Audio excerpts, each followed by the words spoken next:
Ladies and gentlemen, a new best of 3 for Dreamhack Winter. I can't even believe we're here, Zeph. It's just the best games we're gonna get to cast are all gonna take place today. Absolutely. I'm so excited. I don't even know who to go for in this match between these two gentlemen that have now loaded into the game. And in the top left, we have the blue Terran from Acer. It is none other than MMA. I would like to take a moment to give you a firm E handshake on that segue. That was very well handled. A high five, if you will. Oh, yes. But his opponent in the lower right, I'll swap the scoreboards around there too, so now it reflects as well. In the lower right, he is red and he is without a team, but not without a sponsor from CM Storm. Ladies and gentlemen, give it up for Polt. Now we're gonna get to see those votes keep rolling in, guys. Yeah, 32 people voted. There's like 3K people on stream right now, and only 32 of you have voted exclamation mark vote Polt or exclamation mark vote MMA. But guys, there's going to be a lot of TVT coming up later today. If you've seen Group C, you know what I mean. But for now, we're going to have a really, really good TVT. This could be a short series. This could be a long series. It all depends on what happens. But I can tell you, whether these players agree or not, from witnessing firsthand a casting as well as watching as on the sidelines as WCS brought these guys forward, I can tell you without a shadow of a doubt, MMA and Polt have some phenomenal TVT. Yeah, I really can't pick a favorite because of that reason. You know, there's usually you can tell from past matches which one might be a little bit stronger. And sure, maybe if you asked me a month ago, I might have said Polt would probably be the favorite just because MMA hadn't been around in those sort of high up finishes. As of late, but I mean, in GSTL recently, he had a really great run. He's really been strutting his stuff, so I don't know. It's going to be intense. Yeah, fair point actually being made in chat. King Koopa saying, I can't vote because I love them both too much. That's totally understandable, man. That's what makes StarCraft awesome. The best personalities collide. But we do have Polt kind of skipping his way through here. I imagine we'll throw in a second guess, and a Banshee would be my best guess because it's kind of the go-to in TVT. But upon seeing the Reaper now, may change his plans. He's going to need probably Hellion. First blood. Almost missed it. First blood.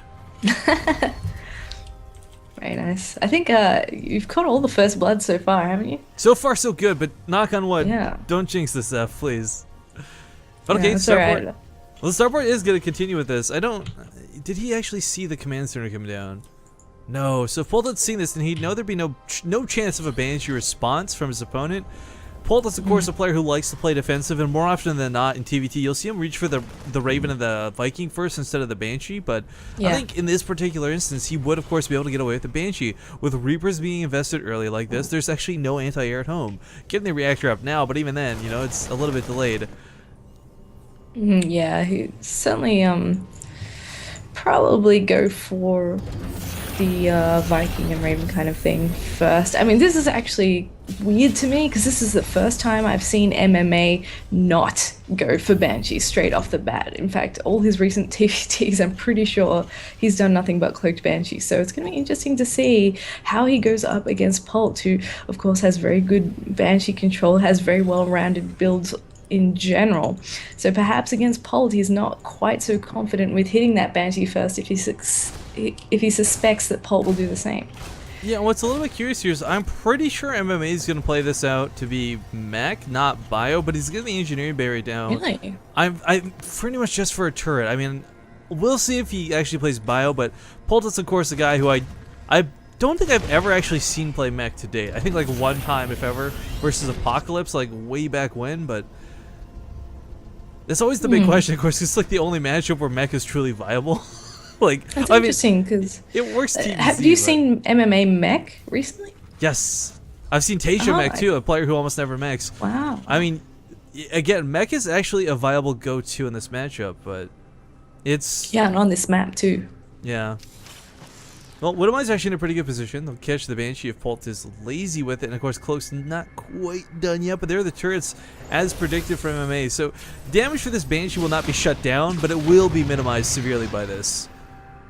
Yeah, definitely. Polt's gonna have to pay a fair bit of attention to that Banshee, make sure he doesn't overstep the his cloak boundaries. Already found a nice spot, yeah.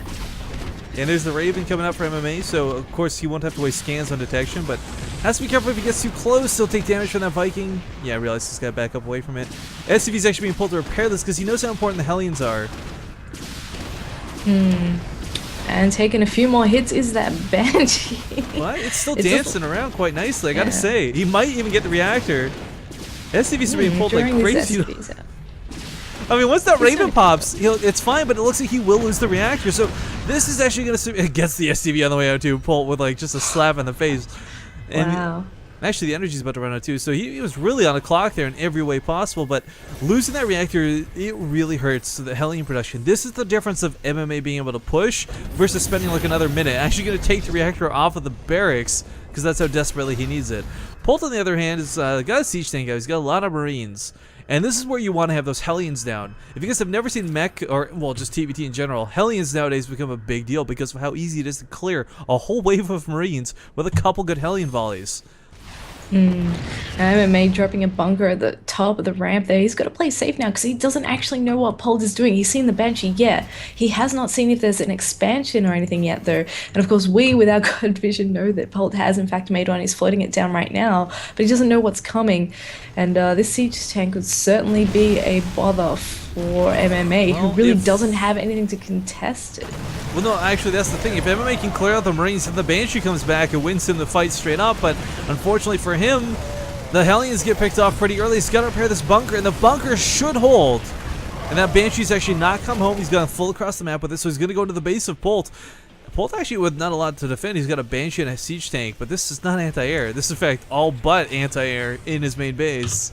Oh, that's a really good point. Actually, he only has 2 Marines and his starport right now. Okay, good.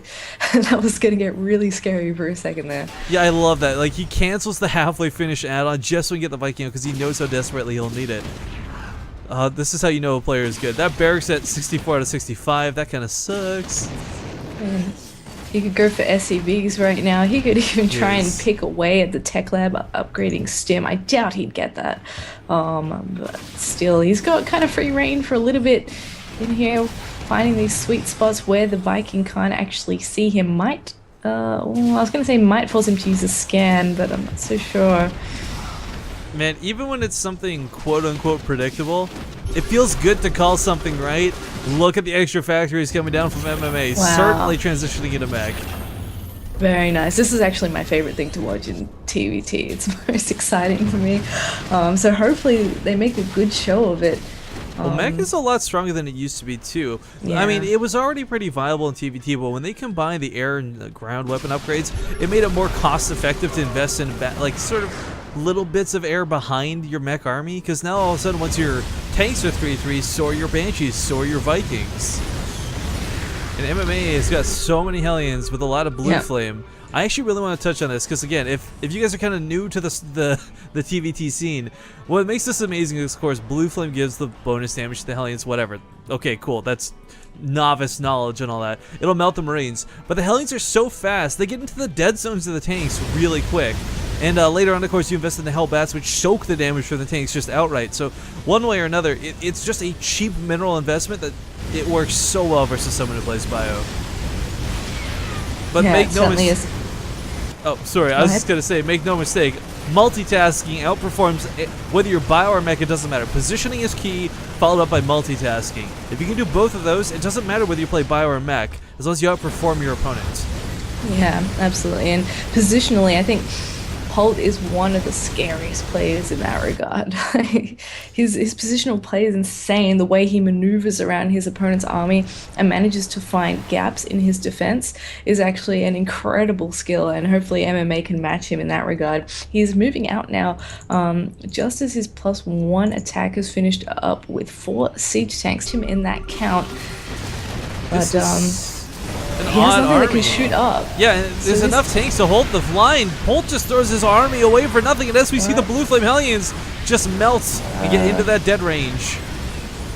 Tank is doing nothing. That seemed like a really strange move to me from Polt. Yeah, I think he was expecting MMA to not have a lot. You know, when he recognized his opponent was playing mech, the one thing for mech is, of course, you don't have a lot of production. So, assuming that MMA had nothing at home, Polt pushed in a big, bold way. And as we saw, that could have literally just cost him the game, guys. He's going to have a very tough hold at home. He's got 6 siege tanks. Well, there's not. If you can get past those Vikings, and he picks up the Vikings, he drop it off the siege tanks, right? But with the Vikings zoning out this army, zoning out the medevacs, there's just no way for Polt to connect. And of course, the Hellions don't take bonus damage from anything that comes out of bio, so these don't even go down that fast. But as we see, getting right on top of the tanks, point of fence drone from that Raven though shuts down the Marauders, and that's entirely what shuts Polt down out of this game. And it's pretty safe to say, game 1 from MMA. Or 4 MMA is about to happen. You try to put down some missile turrets down here in the front lines as well to secure a spot. GG. Wow. An uncharacteristic mistake from Polt, I think. A very quick end to that game after throwing away that army. Like I said, it's the only time you guys ever see Polt lose games. It's never to miscontrol. It's never to be out of position. It's always to misreading the situation. Well, I shouldn't say always. It's like when he rarely misreads the situation, thinking his opponent had nothing on the field, that the production was down, whatever his reasoning was. This will send us sailing into game number 2. Well, this is really good for Polt. He's going to be feeling pretty happy about that first victory, because Polt is going to be one of the scarier players that he's going to have to come up against during this tournament. So going 1-up, that gives him a little bit of wiggle room. Oh, awesome. You already